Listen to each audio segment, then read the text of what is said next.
Boa noite a todos, bem-vindos a mais um debriefing em colaboração com a Bola TV. A mim saiu uma fava no dia de Reis a comer o bolo rei, então claramente vou ser eu a moderar. Queria, primeiro de tudo, agradecer a todos os nossos patronos e patronas que apoiam o podcast. Se é a primeira vez que assistem ao nosso programa, podem aceder a patreon.com/vff1 e descobrir como se podem tornar membros desta comunidade a partir de €1 por mês. E se eu fosse um vendedor de banha da cobra, diria é um café por dia. E poderá ter acesso a conteúdo exclusivo sobre a história da Fórmula 1 e ao grupo exclusivo de patronos. Tenho comigo hoje aqui o Pedro Filipe e o Luís Tiago Martins. Vamos falar um bocadinho da atualidade, entre aspas, da Fórmula 1, uma vez que não tem havido grandes notícias. É normal, está tudo focado na construção do carro, uns mais do que outros, como vamos poder falar lá mais para a frente. Mas eu queria começar aqui por abordar o tema da Alpine, o Steve Nielsen, que é... como é que eu ia descrever o papel dele? Não é chefe de equipa, bem, na realidade herdou os trabalhos que o Flávio Briatore não queria ter que lidar, e então é basicamente o chefe administrativo da equipa. Veio dar uma entrevista em que refere que na Alpine acabaram os planos de 100 dias e descreve um pouco também toda a abordagem que a equipa teve na preparação para a época de 2026. Como penso todos estarão recordados, a Alpine apresentou o carro para 2025, já sendo uma versão B do carro de 2024, para se dedicar única e exclusivamente ao desenvolvimento do carro para 2026. Esta equipa tornou-se também conhecida pelos seus famosos planos de 100 dias, nomeadamente através do antigo CEO Laurent Rossi, que nunca vieram a ser cumpridos. Eu gostava de começar aqui então pelo Luís. Luís, achas que é esta mudança de mentalidade que faltava para complementar todas as mudanças que foram impostas por Flávio Briatore na Alpine para ter uma equipa mais bem sucedida na época de 2026? Olá, boa noite a todos. É como o palhaço Tiririca, pior não fica, não é? O ano passado ficaram em último só com 22 pontos feitos por um piloto. Portanto, qualquer coisa que venha a melhorar é sempre melhor. Agora, vai ser, para já começa logo estranho ao vermos um Alpine Mercedes. Só o soar dessa frase é um bocadinho estranho. Alpine Mercedes, mas pronto, vamos nos ter que se habituar a essas coisas. Tal como a Audi e Ferrari, não é? Que é tudo esquisito, é tudo estranho, tudo. Mas pronto. Deus queira que sim, Deus queira que sim. É uma equipa, a Renault, barra Alpine, é tudo igual. É uma equipa com muita história na Fórmula 1, com uma equipa inovadora. Não nos podemos esquecer que foi a primeira equipa a introduzir os turbos na Fórmula 1. Demorou algum tempo a estabelecer-se. Chamado Teapot. Demorou algum tempo a conseguir ganhar, mas vingou. Portanto, é uma equipa que sempre nos habituou a algum sucesso, mas também nos habituou a algum insucesso. Desde 2006 que praticamente não tiveram relevo nenhum na parte em vitórias e em lutas por campeonato. Mas vê se é desta, espero que sim. É uma equipa que merece, é uma equipa com história. Eu gosto de equipas com história na Fórmula 1. Espero que sim. A dupla de pilotos, o Pierre Gasly, acho que está no seu prime time, acho que está no topo da sua carreira. O Colapinto, vamos ver se é aquilo que nós estávamos à espera em 2024, se não é o Colapinto de 2025. Ele o ano passado tinha a desculpa de ter entrado a meio do ano, este ano já não a tem. Espero que sim, espero que seja mais uma equipa a lutar pelos pontos, por vitórias, quantas mais melhor. Vamos ver. Pedro, o que é que te apraz dizer e qual a tua expectativa para a Alpine na próxima época perante todas estas mudanças? Antes de mais, boa noite a todos. Obrigado pelo convite e obrigado por estarem aqui outra vez a falar de Fórmula 1, a tentarmos tirar sangue de uma pedra, porque este inverno está a ser um bocadinho parque em notícias de Fórmula 1, mas o vício é isto. O vício da Fórmula 1 é isto. Portanto, a gente podia estar aqui a discutir eleições ou política internacional e escolhíamos estar aqui a discutir Fórmula 1, que é aquilo que verdadeiramente interessa, sobretudo para a nossa saudinha.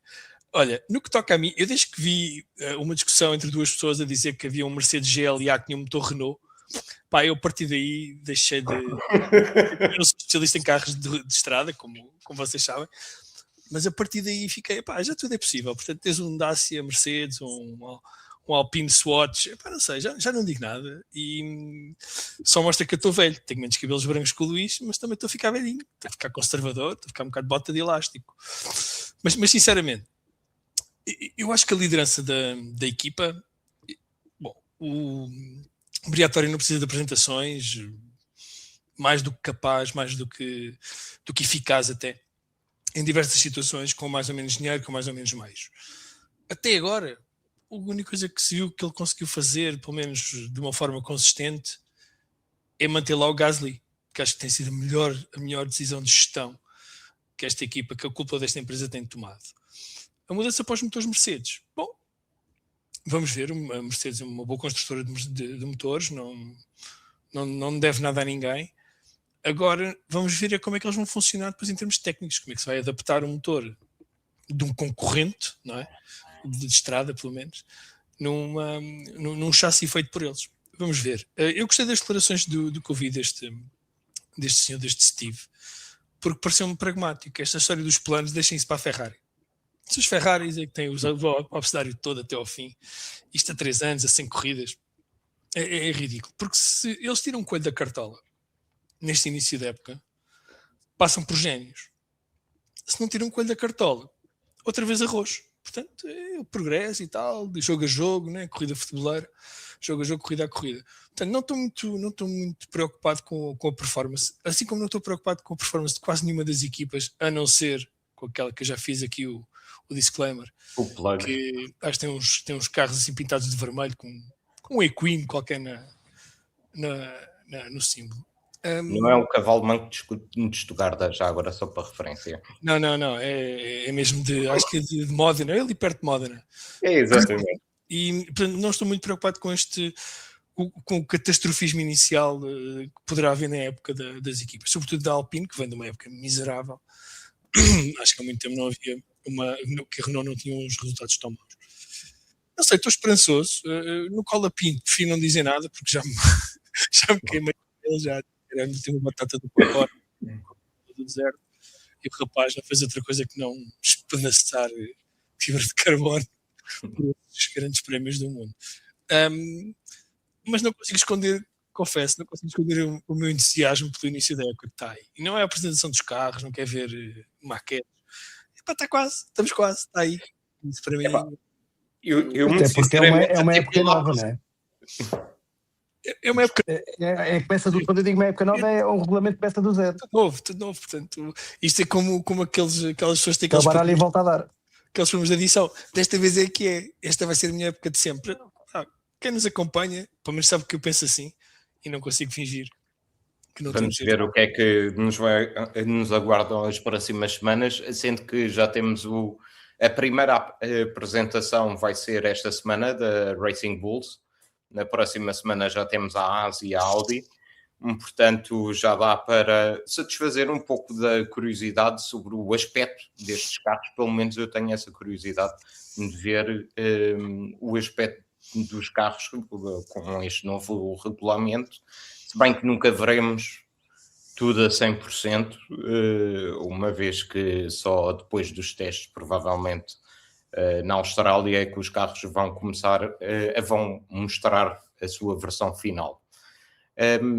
Entretanto, só cumprimentar aqui o nosso fórum, o Vítor Manuel Fialho diz boa noite a todos, saudações da Benedita, ao Gilberto Barros, ao Carlos Sá, ao Sérgio de Matos, que também já aqui está, e vai estar connosco na próxima semana. Na próxima semana, aproveitem, vai ser um episódio muito interessante para satisfazer a curiosidade e as dúvidas que possam ter em relação aos regulamentos para 2026. Vamos ter aqui um painel de engenheiros em que só vai falar dos aspectos técnicos da Fórmula 1 na próxima época. Portanto, vejam tudo, estejam aí, estejam em direto no YouTube para poderem colocar as vossas questões. O Pedro Filipe vai estar a moderar. Eu vou ter que estar ligado a uma máquina de café para ouvir engenheiros a falar, meu. O Pedro Filipe vai estar a moderar. Já me saiu a fava esta semana. Portanto, para a semana és tu. E, entretanto, vamos aqui passar ao nosso segundo tema. Vamos falar da Aston Martin, que parece que nem tudo vai bem por aqueles lados, não é só em Itália. Surgiram alguns rumores que nem tudo está bem no reino da Aston Martin. Diz que a unidade motriz da Honda, que equipa a Aston Martin a partir de 2026, poderá estar uns furos abaixo do esperado, sendo que, a agravar toda esta situação, houve duas marcas, a Mercedes e a Red Bull, aparentemente, conseguiram descobrir aqui uma falha nos regulamentos que lhes permite extrair mais performance da unidade motriz, suplantando os limites estabelecidos pela FIA, e vai haver uma reunião na véspera do teste de janeiro, uma vez que alguns deles dizem que, entre as quais a Honda, dizem que é contra o regulamento, e também o presidente da Honda veio dizer que nem tudo tem corrido como o esperado, mas que contam conseguir melhorar no decorrer da época a performance da unidade motriz. E levanta-se aqui uma questão que é a Aston Martin investiu de uma forma bastante significativa, não só nas instalações, como também na contratação e a reforçar o departamento da aerodinâmica, nomeadamente com o Cardelli da Ferrari e o Adrian Newey, que veio da Red Bull, e poderá ficar um pouco curto naquilo que são as expectativas da equipa, ou as expectativas que se pressupõe que a equipa tenha para 2026. Eu recordo-me aqui de uma pessoa que está aqui presente, que o ano passado, num determinado jantar da famosa Winter Series, me disse: o David, eles estão a recortar toda a gente, mas imagina que a unidade motriz não funciona. E essa pessoa tem o nome de Luís Tiago Martins. Portanto, começo por ti. É mais ou menos aquilo que tu tinhas alvitrado como sendo uma possibilidade de acontecer à Aston Martin. É sempre uma possibilidade. Quando começamos nos novos regulamentos, existe sempre essa possibilidade de alguma equipa, alguma construtora ficar um bocado para trás. E agora, nesta era do cost cap, torna-se cada vez mais difícil apanhar esse atraso. É assim, eu vou ser sincero, e isto me está a parecer um bocadinho já uma desculpa, porque a Aston Martin está a ser construída para ser uma equipa vencedora. Não há ninguém que não pense com o Adrian Newey, com o Cardelli, com aquelas contratações todas e mais algumas. É impossível alguém pensar dentro daquela estrutura que não vão ganhar. O Lance Stroll é impossível não pensar nisso, com o esforço que está a fazer, com a super equipa que está a fazer, é-lhe totalmente impossível para não ganhar.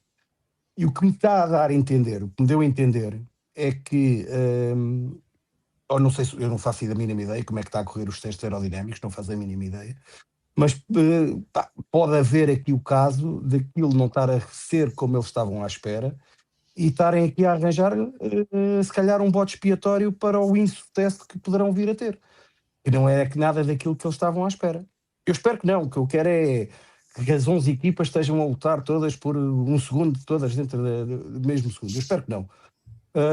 Mas pode acontecer esse caso e esta super equipa que isto é uma super equipa, não é? Eu acho que nunca houve tanto gênio junto na mesma equipa, ou eu não me recordo. Portanto, no papel estão ganhadores, não vão dar a mínima hipótese. Pá, se calhar pode ser que não corra assim tão bem como eles estão a esperar. Vamos Pedro ver. É Filipe, aguardar, lá está, é mais uma. Isto quando começa do Zé, pá, quem é que nos garante que a Cadillac não chega aí e não ganha? Pode ter descoberto ali a última garrafa da Coca-Cola. Isto começa do zero. Quem é que dizia acabar e a ganhar? eu só digo uma coisa em relação, e mais à frente vamos falar sobre aquele que eu penso que poderá ser o problema da Cadillac em conseguir uma vitória. É o meu nível de otimismo. É aquilo que está entre a luzinha vermelha e o piloto, não é? É, exatamente, é isso mesmo. Pedro Filipe, estaremos perante uma constelação de galácticos que falha o objetivo da Liga dos Campeões? Olha, é possível. Não acredito e não espero que assim seja. Ou seja, eu estive a pensar um bocadinho sobre isso, depois de a gente ter falado sobre os temas que íamos falar hoje. E lembrei-me de uma equipa, de uma super equipa que também vinha para a Fórmula 1, apesar de eu não me recordar bem da equipa técnica que eles tinham, que era a Toyota. A Toyota despejou caminhões de dinheiro na Fórmula 1, para quem não se lembra, com a promessa de que viria para dominar ao fim do segundo, terceiro ano. A Toyota não tem sequer uma vitória na Fórmula 1. Tem pódios, é verdade, tem boas performances. Uns carros assim, acho que os carros de rally são mais bonitos. Mas eu não acredito que este talento que a Red Bull tem, que a Aston Martin adquiriu, qual os Galácticos do Real Madrid ou mais recentemente a semelhança do Manchester City, em que contrataram talento, não contrataram só nomes sonantes. Talento. Está ali um senhor que podia lhe chamar Rei Midas da Fórmula 1, chamado Adrian Newey. O que eu reparei é que o Adrian Newey, e constato que o Adrian Newey tem uma função ligeiramente diferente, acumula, para além de engenheiro-chefe da equipa, de team principal.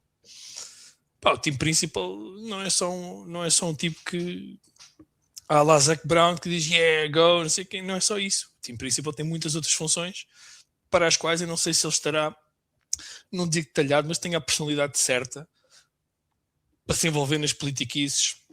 Se o Alexandre tivesse aqui, usaria outra expressão da Fórmula 1. Portanto, não sei o que é que poderá acontecer. Agora, o que é que eu acho que pode acontecer que será mais razoável? Bom, primeiro, os rumores. Deixa-me só voltar um bocadinho atrás. Os rumores provavelmente são aquilo que o Luís Tiago Martins diz, que é alguém da Aston Martin dizer assim, olha, isto afinal não vai ser, faz um leak, né? Faz uma fuga de informação, isto afinal não vai ser assim tão bom. Para quê? Baixa as expectativas, ninguém as leva a mal, é o primeiro ano, fizeram mudanças internas, além das contratações de atenção, tivemos uma pessoa que foi promovida lateralmente, não se esqueçam disso, portanto, provoca também internamente, digo eu, algum frisson, portanto, eu também gostava de ser promovido a ganhar aquilo tudo, mas promovido para o lado, para ir tratar da relação com os fornecedores. Quer dizer, agora vamos ter o senhor, como é que ele se chama agora? Andy Cowell, a falar com a Valvoline, não é? Quer dizer, ele vai falar com a Valvoline, caramba, a ter reuniões lubrificadas. Ok, é o que Posso só dizer, eu por acaso interpreto esse como o primeiro sinal de alarme. Pois. Porque o Andy Cowell foi a pessoa que teve, que supervisionou todo o projeto daqueles motores da Mercedes para 2014. 13, 14, sim. 13, 14, creio que foi 14. E que conseguiu aquele supermotor que basicamente é só muito próximo do fim do regulamento. É que, curiosamente, a Honda com a Red Bull conseguiram chegar próximo. E eu acho que este foi o primeiro sinal de que se calhar haveria ali qualquer coisa que não estaria muito bem. Depois fez-me um bocadinho de confusão a entrevista que o presidente da Honda deu, em que fala muito deles, ou seja, Aston Martin, e nós, Honda, de uma forma muito separada. E isso deixa-me ficar um bocadinho apreensivo, apesar de eu ser ferrarista, eu queria muito que o Alonso ganhasse o terceiro título de campeão do mundo, só aqui uma declaração de interesses, deixa-me um bocadinho apreensivo, porque esse foi um dos aspectos, a não integração entre a equipa do chassi e a equipa do motor, ou seja, a não integração entre a McLaren e a Honda, foi um dos aspectos que foi apontado como fracasso da Honda da parceria com a McLaren. E que depois essa situação acabou por ser tratada de uma forma diferente na Red Bull, e eu tinha esperança que com o Adrian Newey, sabendo a importância da unidade motriz, que não houvesse uma separação tão grande como aquela que transpareceu das palavras que o presidente da Honda preferiu aos mídias japoneses. Há aqui alguns aspectos que deixam-me ficar um pouco apreensivos em relação à performance da Aston Martin, mas vamos ver daqui a 2 semanas. Acham que poderá ser uma tentativa de baixar as expectativas? Ou... Eu não tenho dúvidas. Ou então aquilo que eles realmente, que a Mercedes e que a Red Bull descobriu, aquela área cinzenta no regulamento, lhes dará grande vantagem. Porque este ano a unidade motriz vai ter grande. Eu posso só contextualizar um pouco aquilo que tu estás a dizer, Luís. Podes, claro. Melhor do que eu. Aquilo que eu li num artigo é que pode dar uma vantagem de 15 cavalos à Mercedes e à Red Bull, e para nós conseguirmos quantificar um pouco, eles diziam que numa volta a Albert Park, onde vai ser a corrida inaugural, é uma vantagem de 3 centésimos em relação aos outros. E aparentemente é uma situação que não será passível de ser resolvida por qualquer outra marca no decorrer de 2026, só possivelmente em 2027. Por causa do cost cap. A Mercedes descobriu e a Red Bull descobriram esse loop.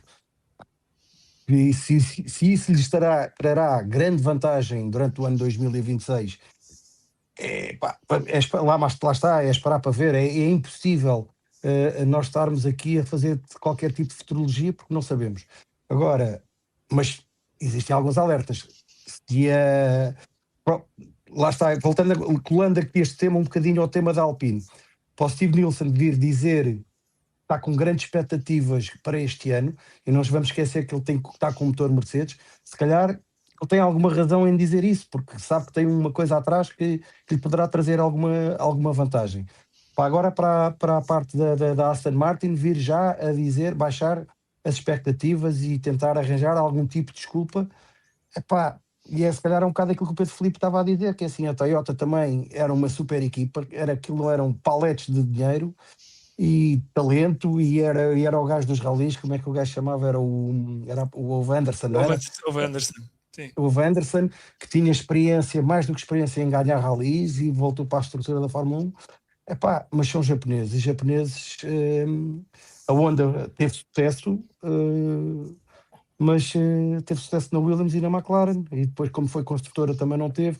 É um bocado como a Ferrari, que aquilo depois não é discutido as decisões não são colegiais, portanto demoram sempre muito mais tempo. Esperemos que não, esperemos que as coisas andem para a frente, mas lá está, esta história do cost cap vem limitar muito hoje em dia as performances, quem começa atrás, porque depois torna-se muito difícil apanhar-se. Vejamos o caso da Red Bull este ano, vejamos o caso da Mercedes, a Red Bull este ano não, com este regulamento, vejamos o caso da Mercedes com o regulamento antigo. Ou seja, demora-se algum tempo. Eu não tenho dúvidas que qualquer equipa chegue lá. Agora, sim, demora muito tempo para lá chegar. E é isso que a gente quer, é uma equipa ganhadora, só uma, como tivemos na Mercedes e como tivemos a Red Bull. Não, a gente quer é luta, e luta pelos primeiros lugares, pela luta em pista. Senão, qual é a piada que isto tem? A meu ver, tem sempre piada. A meu ver, tem sempre piada. Ao nosso... Pronto, para nós tem sempre piada, né? Até porque um carro sozinho. Eu quando vi o Mercedes do Hamilton a partir sozinho na Hungria, achei imensa piada aquilo, era um carro a partir tão giro. Eu gostei, né? Exato. E era só um. Mas pronto, a gente gosta mais de competição. Claro. É esperar para ver.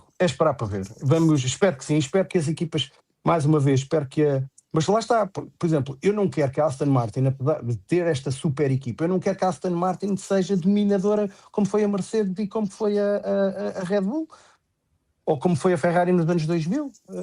Sim. Pá, Sim. é a minha maneira, porque eu quero é competição, não ok, eu dou valor, pá, acho espetacular quando uma equipa descobre, pá, acho espetacular esta parte da Mercedes e da Red Bull ter descoberto Sim. um loop no regulamento, acho que tem a ver com a taxa de compressão, mas isso é para quinta-feira para os engenheiros falarem, que eu não percebo nada disso. Ou segunda. Espetacular, isso é a magia da Fórmula 1, sempre foi, é descobrir os engenheiros e as equipas a lutarem contra os regulamentos, tornando-se cada vez mais um carro mais rápido. E é Exato. fantástico. É isso que é a Fórmula 1. Exatamente. E não castrarem. David, posso só fazer só mais? À vontade, Pedro. Em relação a isto, eu não vou falar de tecnologia, porque também lá está. Eu e motores, eu sei que aquilo acelera-se, ele anda para a frente e a gente carrega no outro pedal e ele para. Não sei muito. Agora, eu ouvi um podcast com o Ed Straw e atenção, foi bom. Cá no rankings de pilotos. Nós estamos a falar de um artigo do Scott Mitchell, portanto, atenção. Estão a ver, pronto, se o Ed Straw é mau, o Scott Mitchell é pior, mas 1000 vezes pior. Mas ouvi o podcast com o Ed Straw e gostei muito porque ele explicou sinceramente para gajos como eu que não percebem nada. O que é isso da taxa de compressão e qual é a diferença e porque é que uns pensaram de uma maneira e outros pensaram de outra. Portanto, tem a ver com a maneira como olham para os regulamentos. E aí lá está, as cabecinhas da Mercedes, as cabecinhas eu vou dizer da Red Bull, não vou dizer da Ford, porque acho que a Ford tem zero mérito neste motor que aí vem, que foi a dinâmica dos materiais. Portanto, aquilo dos 0,16 e 0,18 era quando o carro estava parado. Mas quando o carro está a andar pode ter 0,18, pode ter 0,20, pode ter lá 0 qualquer coisa. Exatamente. E ninguém pensou nisso, e só estes dois génios, estes dois engenheiros de cada equipa, é que pensaram nesta situação. Isso é brilhante. Agora, o cost cap, mais uma vez, vai impedir, provavelmente, se isto verificar uma vantagem, vai impedir os outros construtores de motores, Ferrari, a Honda, etc., a conseguirem comatar essa diferença. Portanto, é como um tipo partir já com aleijado num pé para uma corrida de sprint, quer dizer, para uma corrida de uma maratona. Acho que não é justo sob nenhum sentido. Se isto é o pináculo, um abraço ao Amaral, se isto é um pináculo do desporto automóvel, da tecnologia, do desenvolvimento, etc., e até da sustentabilidade, que é gritada aí aos 7 ventos todas as semanas, então deixem-nos competir pelo menos, ou a grelha fica definida logo à partida quando se é escolhido os regulamentos. Eu admito que haja um período de graça em que, ok, agora temos que recuperar. Mas recuperar como? Não podemos alterar. Exato. Vamos ter para uma ventoinha, ou vamos ter que... Não dá, quer dizer, não acho que seja maneira, assim, na minha opinião, de gerir uma competição multibilionária com todos os olhos que tem em cima, com todo o interesse que tem em cima e com toda a história que tem por trás, não é? Quer dizer, eu não estou a dizer de serem ninguém quer gastar quantias ilimitadas de dinheiro na Fórmula 1, que isso não vai acontecer nunca. Não vai acontecer agora. Se calhar, e olha, isto agora vou meter aqui um bocadinho de política. Querem gastar mais dinheiro? Paguem melhor aos mecânicos, criem mais equipas, contratem mais membros. Pronto, olha, é uma boa desculpa para abrir o cost cap. Não é? Estão sempre a queixar das horas e é verdade, trabalham muitas horas e viagens. E olha, paguem melhor. Obriguem que o cost cap pague melhor àquela gente, por exemplo, e que permitem em situações destas usar um voucher qualquer e comatar a diferença que vai haver no motor. Portanto, mas só o nome cost cap faz confusão. Pois, mas é assim, eu estou a estar a falar no Ed Straw e estou com dor de cabeça. A gente tem mudado Não, isto é o quão mal está. Estamos a discutir um artigo do Scott Mitchell. Pronto, e só, David, se me perdoas, só mais um apontamento que é em relação à Honda. A Honda faz lembrar, eu acho que todos nós, eles e nós, ela, já tivemos uma companheira que era assim, agora está tudo bem, agora está tudo mal, agora vou-me embora, agora vou voltar. A Honda faz lembrar isto, como um ex-namorado problemático, que é muito apaixonado, muito intenso, mas depois de repente bate com a porta, vai-se embora e tu ficas, mas o que é que aconteceu? Mas depois volta para o mesmo prédio, mas depois está com outra ou com outra. E a Honda é a história da Honda desde os anos 60 praticamente, que entre vai e vem com a Spirit, depois sai, depois vem com a Williams, mas depois larga a Williams e vai para a Lotus e para a McLaren, depois anda nesta história, faz uma equipa sozinha, depois aquilo corre mal. Eu adoro a Honda, acho que a Honda é uma marca fenomenal, é uma marca bestial, gosto muito dos carros, gosto muito da história, gosto muito da história do Sr. Soichiro Honda. mas na Fórmula 1 ainda ganham. Espera, e depois ainda ganham. Não é? Mas vão-se embora, depois batem com a porta. Chamam diva ao Luís.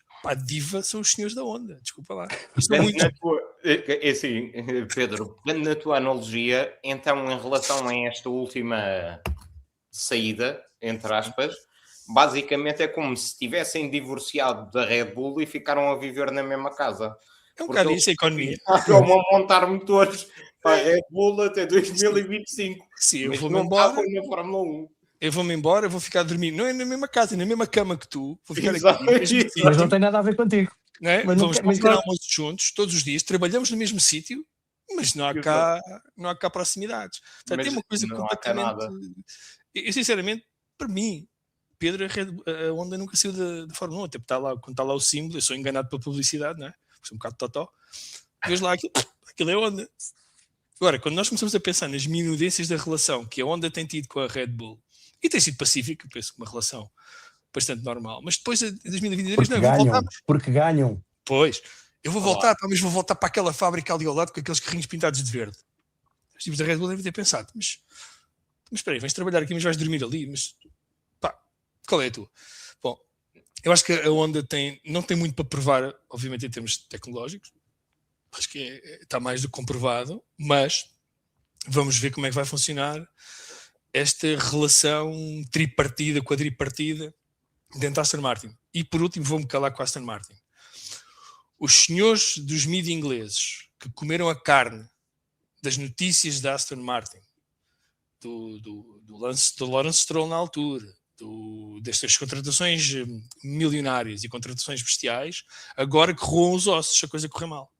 Porque foram eles que criaram este mito galáctico da Aston Martin.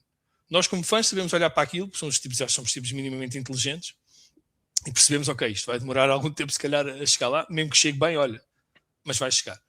Os senhores dos mídias ingleses, Scott Mitchell Malm, parece que é o nome dele, quer dizer, cantava loas à Aston Martin aqui há umas semanas e agora... não, nós imaginam que é uma tragédia lá dentro. Esse é que é o problema. E vocês acham que o Lawrence Stroll tem paciência para isso? Não. E a questão é que eu não sei até que ponto é que têm vindo a público várias notícias sobre a questão da Aston Martin enquanto produtor automóvel, digamos assim, enquanto marca, e os problemas que têm havido, a desvalorização na bolsa, o dinheiro que o Lawrence Stroll tem tido que investir na marca. Eu não sei se eles têm tempo para isso tudo. E ele também é um homem de negócios, essa é que é a verdade. E os homens de negócios chegam a uma altura em que cortam as perdas. Certo, mas não esqueças que ele tem um parceiro que os bolsos não têm fundo, que é a Aramco. Não tem fundo. Claro. Ele não tem fundo, ok. Os bolsos da Aramco são tão fundos quanto o poço de petróleo mais fundo que eles têm. Sim, sem dúvida, mas isso torna-se mais interessante se ele um dia quisesse vender a equipa à Aramco. É bem possível. Uma grande parte da equipa, por exemplo, ficar com uma parte só de controle. Olha, o Toto Wolff só tem 51. Sim, sem dúvida. Sim, sem dúvida. Sim, aquilo mas também não é só ele, atenção, peço desculpa, não é só o Lawrence Stroll, porque ele representa um grupo de investidores. Ele também tem que prestar contas a alguém. Sim, é como o Matachitz. O Matachitz também não... Olha, o Matachitz morreu, o que aconteceu? Exato. Guerra pelo poder, autofágico, pronto. Bom, mas eu queria dar tempo ao David agora de explanar toda a sua paixão roça. Antes disso, vou só queria dizer, na entrevista do tal presidente da Honda, uma declaração que me chamou a atenção foi ele a dizer: parece que a Aston Martin quer fazer carros segundo as ideias do Adrian Newey. Nós vamos fazer o melhor possível para acomodar essas ideias. E isto fez-me recuar à relação turbulenta que a Red Bull teve com a Renault quando começaram os regulamentos de 2014. Que uma das coisas que diziam, que a Red Bull se queixava, era que a Renault não aceitava as sugestões da Red Bull em relação à forma como o motor estava embalado, entre aspas, no chassi. E foi um dos motivos, foi na altura invocado para a Red Bull mudar para a Honda.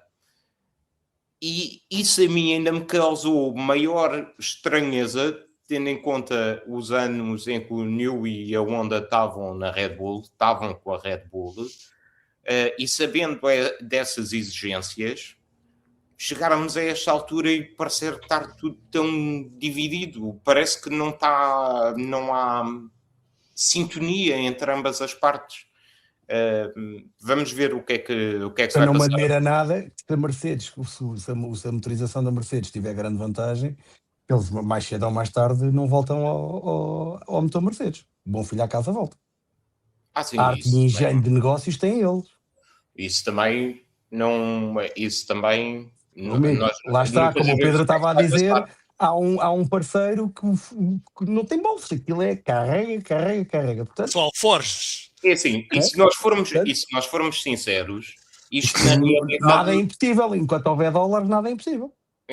E se nós formos sinceros, na realidade, e terem encontrado esta falha nos regulamentos, podemos dizer que é a falha Mercedes, porque são os engenheiros que ficaram na Mercedes e os outros que foram recrutados pela Red Bull Powertrains à Mercedes.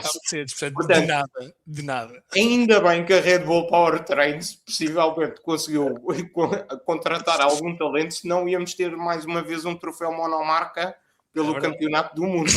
É verdade. E David, eu enganei-te, só tenho mais uma coisa a dizer da Aston Martin e agora não estás à vontade. Que é o fator Fana. O fator Fana pode ser Fernando Alonso, com todo o respeito, para dar graça aqui ao nosso chefe, para ver se eu volto mais vezes. Agora, muito a sério, nós temos naquela equipa talvez o último grande racer daqueles que a gente gostava dos anos 2000. Aquele tipo que é engenheiro, estratega, piloto, coach e ainda é humorista.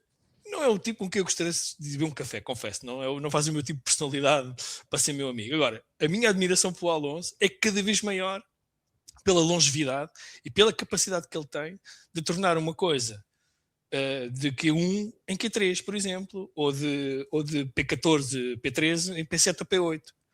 E faz isto, nós muitas vezes não nos apercebemos, o fã normal não se apercebe e de repente aparece o Aston Martin num sítio, mas o que é que este gajo está aqui a fazer?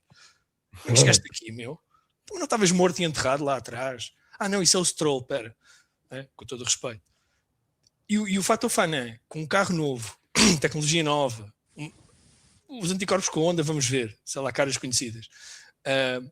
Eu acho que pode ser determinante para, se o carro for mau, ou a estrutura, ou a solução que eles encontrarem não for a ideal, pode ser ele o diferencial entre uma época muito, muito má, uma época menos má, digamos assim.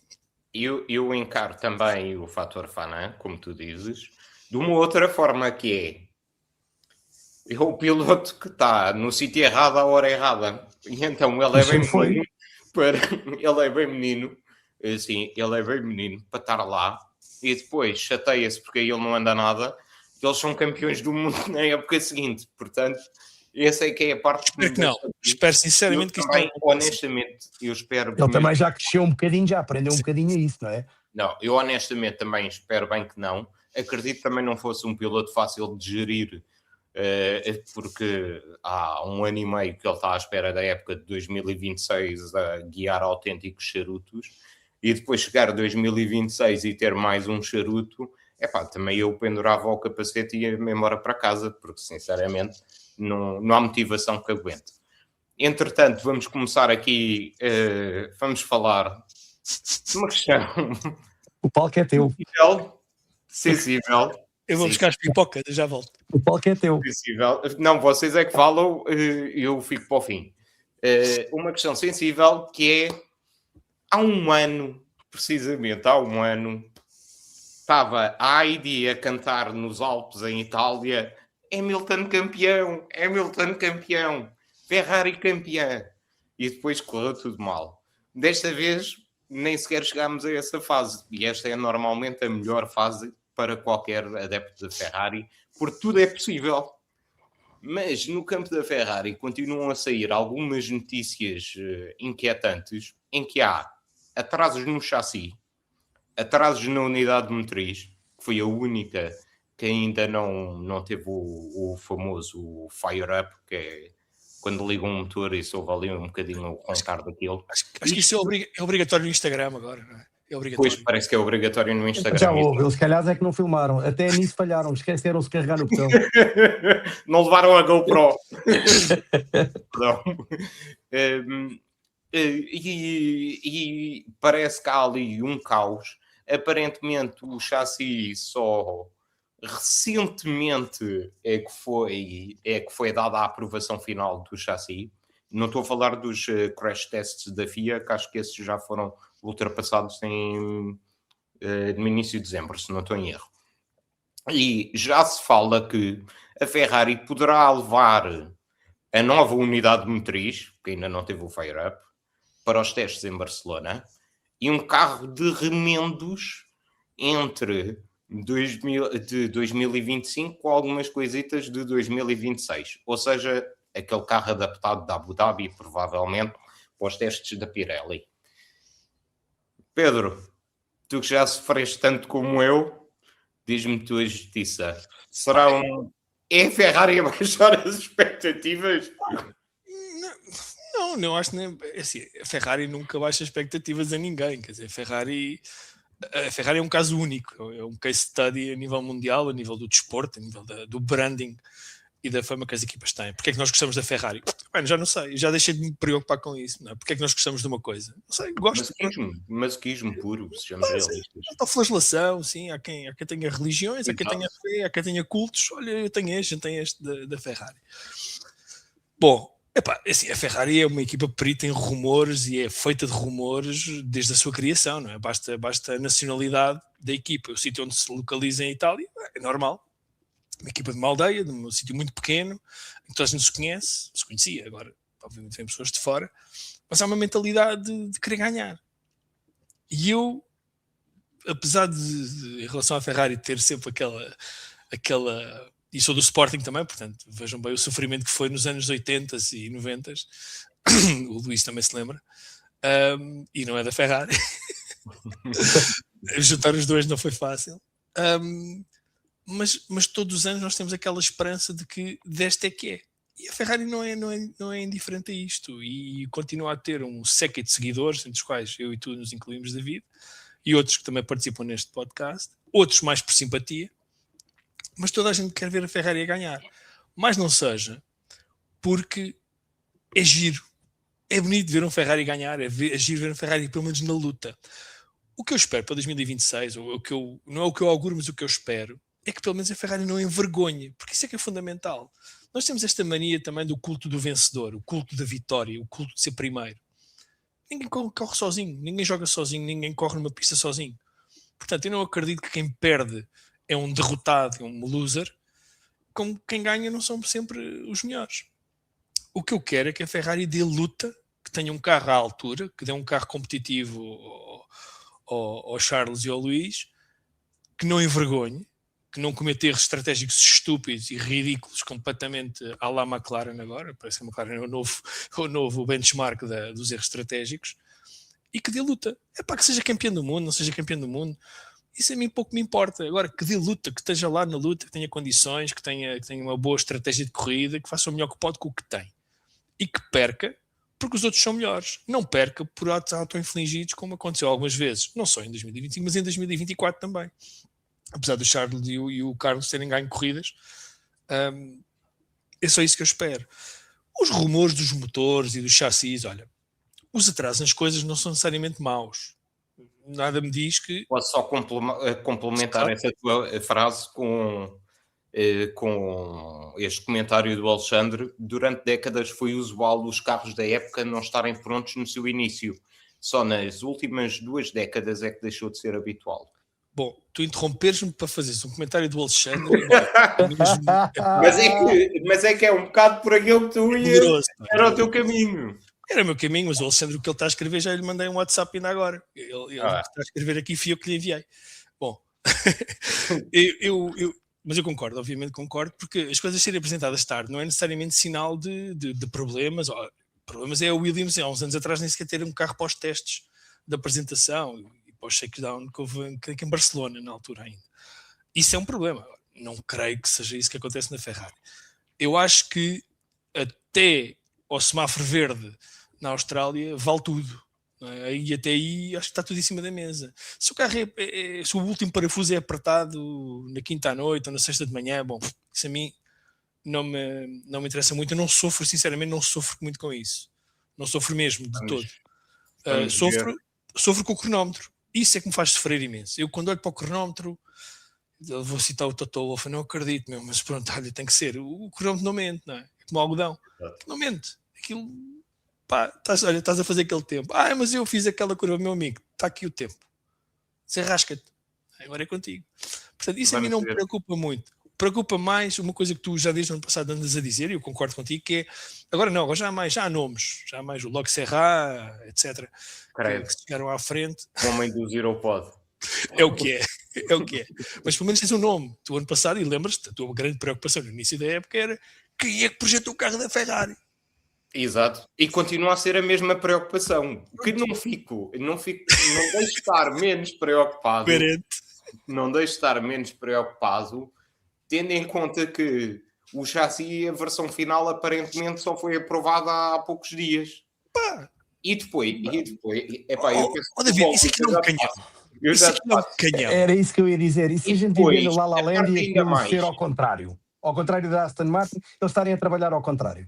Se o carro é tão rápido, escuta, o carro vai ser tão rápido que o vermelho transforma-se em engrenar no final da corrida. Eu só vou dizer, à parte do chassi, que obviamente é muito importante, eu pelo menos, desde que se começou a falar desde que este regulamento foi aprovado e desde que falámos e em que começaram a sair mais alguns artigos, fiquei sempre com a sensação de que a parte mais importante ia ser um bocado à semelhança daquilo que se passou em 2014, ou seja, uma boa unidade de motriz era capaz de dar uma vantagem, como parece que vai dar, a uma equipa. E encontrei algum conforto na ausência de contratações por parte da Ferrari para o departamento da aerodinâmica, a não ser terem ido buscar literalmente ao caixote do lixo da Mercedes o Loic Serra, literalmente. Encontrei algum conforto numas palavras do Vassar, que era tentar contratar pessoal para a unidade motriz. E eu peço desculpa de estar-me sempre a referir como unidade motriz, mas eu não consigo olhar para uma coisa 50% híbrida, 50% combustão, como um motor. Portanto, é mesmo um bloqueio que eu tenho.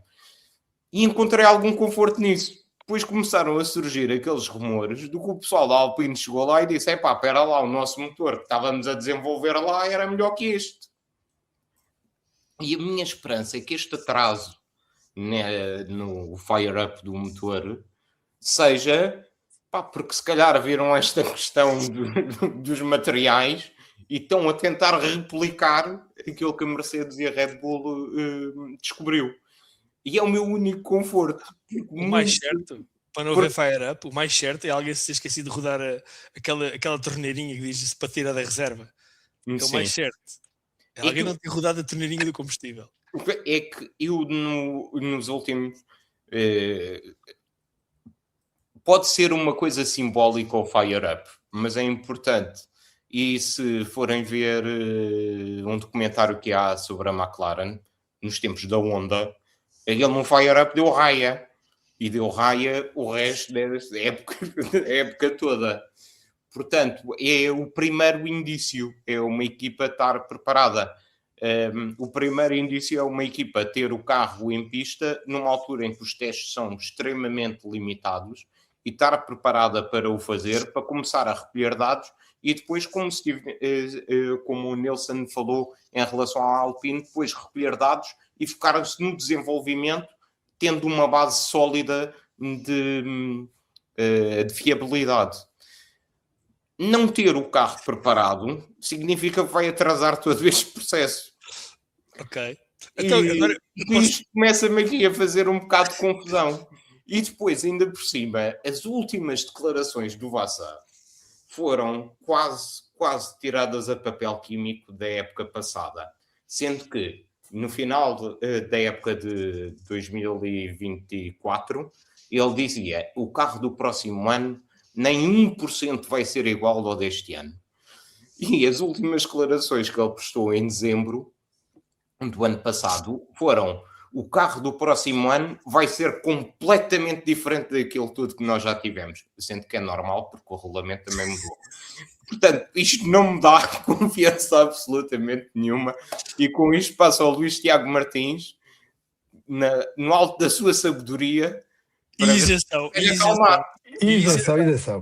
Não, então é assim, a Ferrari, quem é que nos garante que isto hoje em dia, estamos independentemente da Ferrari ser italiana e ter aquilo que a gente já conhece, e se calhar ainda vão para as boxes com as toalhas aos quadrados com a garrafa de vinho durante as corridas. Mas hoje em dia, exato, hoje em dia as coisas estão muito mais profissionais. E hoje em dia vivemos num mundo do marketing. Nós vamos pensar ao contrário, vamos pensar out of the box, vamos pensar ao contrário.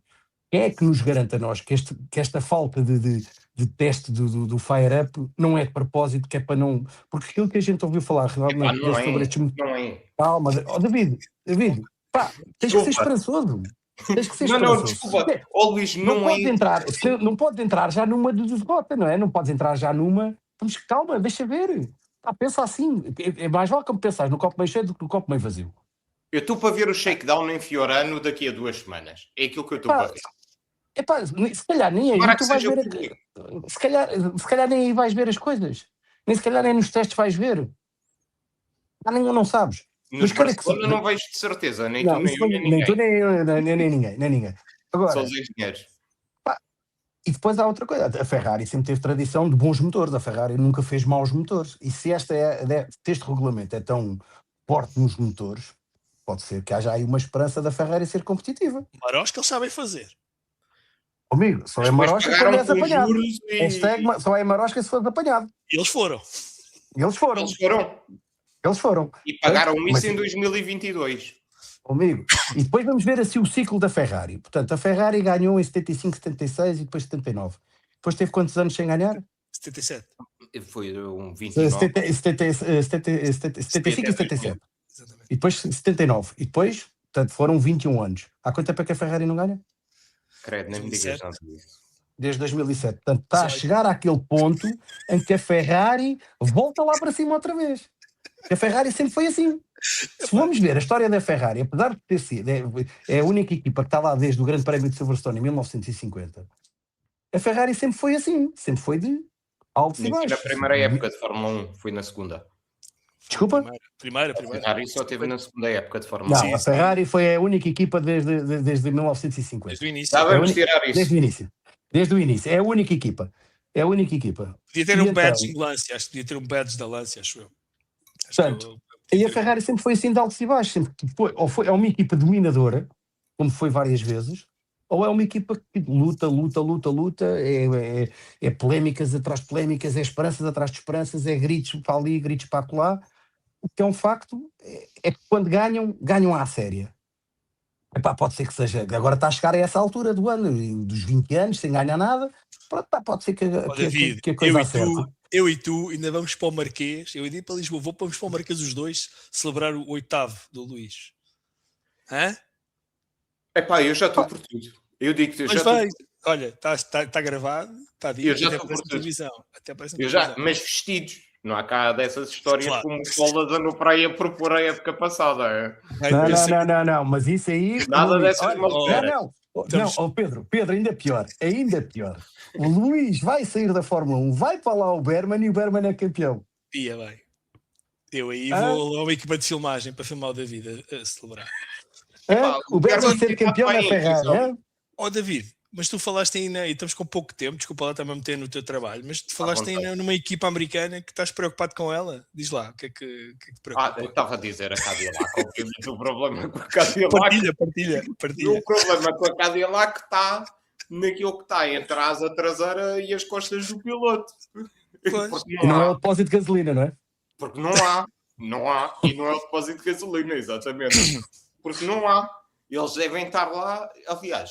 Já estão nos Estados Unidos assim. Não, eu honestamente até tenho curiosidade que é... como é que eles vão desenvolver o chassi se não sabem o que é que lá vão meter? As medidas do Já sabem. Eu vou-te ser sincero, eu não acredito que não sabem. Nem acredito que a Ferrari ainda não tenha posto o carro a trabalhar, o motor a trabalhar. Não acredito. Pá, numa altura, numa época tão profissional que existe e que a Fórmula 1 está, não acredito. Estou-te sincero, não acredito. É impossível. Eu não acredito. Eu já não digo nada. Eu vou-te dizer o porquê da minha... Porque é que eu acredito que isso se possa estar a passar. Porque houveram ali umas alterações. Quem estava à frente das unidades motrizes da Ferrari vai sair agora no início da época. Conseguiram contratar alguns engenheiros à Renault, e acredito que possa ser para melhorar ali qualquer coisa. Possa ser. Mas não acredito que a Ferrari, ainda por cima com este barulho de fundo todo que se está a gerar com esta situação, não publicasse o Fire Up se já tivessem condições de o fazer. Eu vou só terminar muito rapidamente, só mesmo com uma questão muito telegráfica para ambos, que é a questão da Audi, que já fez um shakedown do carro. Parece-vos que é uma equipa no caminho certo, Pedro e Luís, mesmo muito rapidamente. Eu acho que equipa alemã. O carro estava a andar na direção certa, portanto eu palpita-me que sim, se não saíram pela box do outro lado. Não ficaram entusiasmados com o barulhinho do vídeo do carro? Não. Pareceu-me ali um bocadinho mais interessante, mas vamos ver agora o que é que vai acontecer. Mas é isso, depois são essas questões, é que pensamos na Ferrari, chassi, nem vê-la. Unidade motriz, nem vê-la. E a Audi anda a fazer shakedowns em Barcelona. E pelos vistos o piloto também não é? Que o piloto disse que ia desligar tudo, não era? Pois, exatamente, assim. Aparentemente ele apareceu na fábrica para fazer o seat fit, ou o que é que foi, para sentar e tal, não sei o quê. Vamos esperar que aquilo seja profissional, altamente profissional, e que estejam a fazer agora as coisas ao contrário. Mais uma vez aqui o Alexandre David não é barulho fundo, é um motor Ferrari a dar à chave e a não pegar. Pois, aparentemente isso de vez em quando acontece. Não sei se querem referir a mais alguma questão relativamente à Ferrari. Força Ferrari. Sejam competitivos como todas as outras. É desta que vai ser. Vamos embora, esse é que é o otimismo. Agora também terem a desculpa, agora já sabemos trabalhar com aquela suspensão. Pois é. Vou passar muitas. Não, eu não sei porquê, mas eu estou com o feeling que eles vão aparecer com um desenho de suspensão diferente para este carro. Não sei porquê. Queres ver que as rodas, em vez de uma está em cima e outra está em baixo? É mesmo a Ferrari. Bem, esta horinha passou a correr na vossa companhia. Mais uma vez, reforço, para a semana, YouTube, às 21h30, para colocarem as vossas questões aos engenheiros que vão estar aqui e ao Pedro Filipe, que os vai estar a aturar. Boa sorte, meu amigo. Podem acompanhar através do YouTube na segunda-feira às 21h30 e através do chat colocar algumas das vossas questões. Prometo que será tida mais atenção. Entretanto, agradecer mais uma vez à Bola TV, a todos os patronos e patronas por o apoio ao podcast e vemo-nos na próxima segunda-feira.